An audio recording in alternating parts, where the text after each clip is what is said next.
With all the bad news going on in the world, we want to throw some good news your way. Summit International School of Ministry is going online.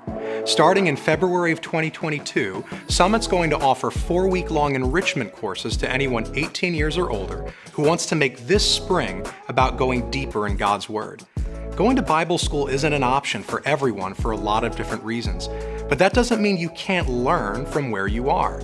And that's where Summit's new online enrichment program can help. Whether you're a minister looking to further develop your biblical knowledge, or a stay-at-home parent hungry for more spiritual depth, these courses are designed for you.